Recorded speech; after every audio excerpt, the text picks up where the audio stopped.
So yesterday in our Wellness Wednesdays, Earl talked about shoulder impingement. So this is Harry Koster. Wanted to kind of show you what a shoulder impingement really is. So we learned some exercises for it. Let's go back a little bit on what it is. So this is your shoulder. This will be your right shoulder, shoulder blade. Here's your collarbone. Here's your arm bone. And here is the famous rotator cuff. Shoulder impingement typically is where one of these shoulder, rotator cuff muscles gets impinged under the bone. This bone is called the acromion, and the main muscle that is the problem with this is the supraspinatus. It's one of the four rotator cuff muscles. So what happens as I'm lifting my arm, you can see that this tendon here gets kind of squished, gets impinged under this part of your scapula, your shoulder blade.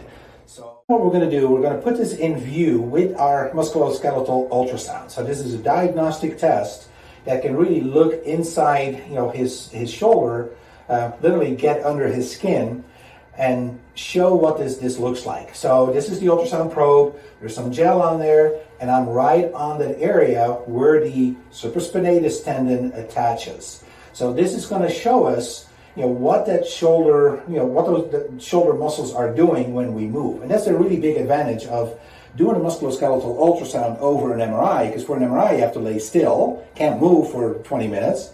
I want, Chris, to move, because a shoulder impingement happens when you're moving. It doesn't happen when you're, laying still. So that's the really the awesome part of doing the musculoskeletal ultrasound, because it shows you what hurts when it's hurting. So here we're seeing, Chris's upper arm bone, his humerus.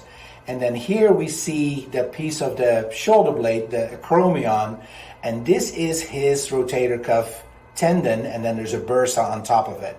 So now what he's going to do, he's going to raise his arm, and I can see that it actually goes underneath that bone really pretty nicely. So he may have a little bit of impingement, but there's actually really pretty good mobility in there. On the screen here, we can actually see in Chris that his bursa, so there's bursa sits on top of the tendon here, and his bursa actually bunches up a little bit, does not go under the acromion. So he does have a little bit of impingement that I can see on this video. So really the awesomeness of using this technology is that immediately my patient, Chris, knows what's going on with his shoulder. We've seen it in real time, dynamically, and now we can treat it appropriately. So if you have any kind of shoulder problems, by all means, come see us and let's take a look at that shoulder closely and let's come up with solutions.